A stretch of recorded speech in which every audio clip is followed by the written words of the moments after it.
The Xerian Empire's war fleet materialized in Earth's outer orbit with the arrogance of conquerors who had never tasted defeat.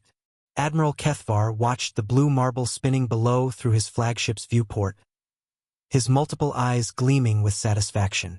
Intelligence reports indicated a primitive civilization barely capable of reaching their own moon, easy prey for an empire that had subjugated 12 star systems. Deploy atmospheric processors, Kethvar commanded, his scaled fingers dancing across the holographic interface.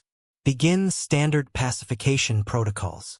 The massive dreadnoughts moved into formation, their dark hulls bristling with plasma cannons and quantum disruptors.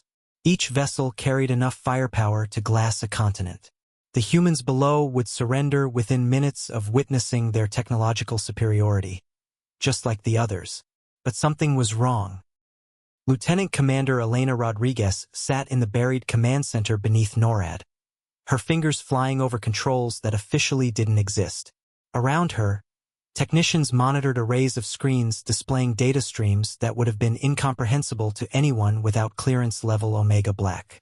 Hostile fleet count, 47 vessels, reported Sergeant Williams, his voice steady despite the magnitude of what they faced. Mass displacement suggests heavy cruiser class or above. Rodriguez nodded grimly. Activate Phoenix Protocol. Authorization Rodriguez 77 Alpha. Deep beneath the Earth's surface, in facilities that appeared on no government documents, ancient machinery hummed to life. The technology was older than recorded human civilization, discovered in Antarctic ice cores 20 years ago by a mining expedition that had been sworn to secrecy and relocated to classified positions. Dr.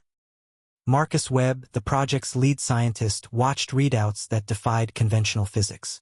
Neural interface is stable. Quantum resonance field at optimal parameters. The Guardians are responding. The Guardians had been humanity's secret for 2 decades, not built by human hands, but awakened by human consciousness. The artifacts responded to thought patterns, to the collective will of their operators. Webb still didn't understand the technology completely. It operated on principles that made Einstein's theories look like children's drawings. Above, Admiral Kethvar frowned as his sensors registered impossible readings from the planet's surface. Energy signatures that shouldn't exist, quantum fluctuations that violated known laws of physics. Sir, his tactical officer reported, voice trembling. I'm detecting massive power buildups across the planet. The energy levels are...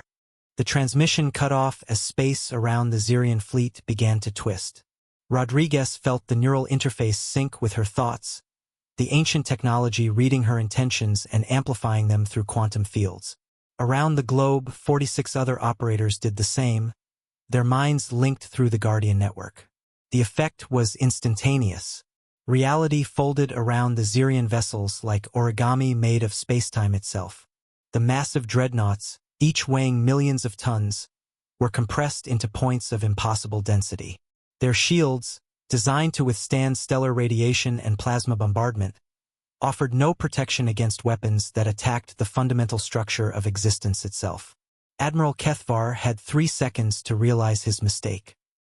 His final thought, as his consciousness was scattered across dimensional barriers, was of the intelligence reports that had classified humanity as a primitive species. They had been catastrophically wrong.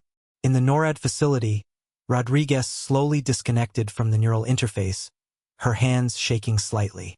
The screens around her showed empty space where the Xerian fleet had been moments before. Threat neutralized, she reported to her superior, her voice hoarse. All hostile vessels eliminated. No survivors detected. Dr. Webb checked his instruments one final time. The Guardian technology had performed flawlessly, just as it had in the classified tests. But each use drained the operators significantly, and the ethical implications kept him awake at night. Ma'am, Sergeant Williams spoke up, we're receiving communication attempts from several other star systems. It appears word is spreading about what happened here. Rodriguez smiled grimly. The Xerian Empire had been the first to test Earth's defenses, but they wouldn't be the last. Other civilizations would hear the story, embellish it, fear it. Some would stay away. Others would come seeking the technology that had destroyed an entire fleet in minutes. Humanity was no longer hiding among the stars. The universe now knew they existed, and that they were far from defenseless. The age of Earth's isolation was over.